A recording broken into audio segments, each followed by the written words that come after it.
ক্ষেতের কি অবস্থা, এখনো তো ক্ষেতের কাছে যাই নাই। ময়লাগুলা পরিষ্কার করতে হবে, না হলে তো আমার ফসল ভালো হবে না।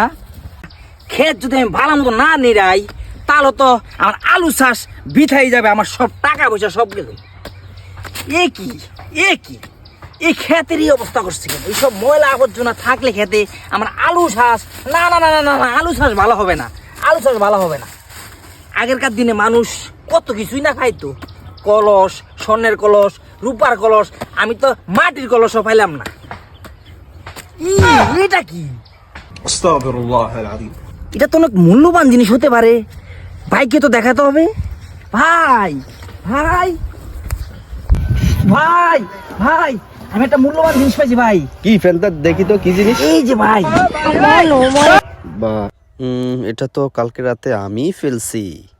এটা তুমি বুঝবা না, এটা উন্দুরা মারার জিনিস, এটা খুব ভয়ঙ্কর জিনিস। भाई मारो मुझे, मारो मारो मुझे। ভালো হয়ে যাও মাসুদ।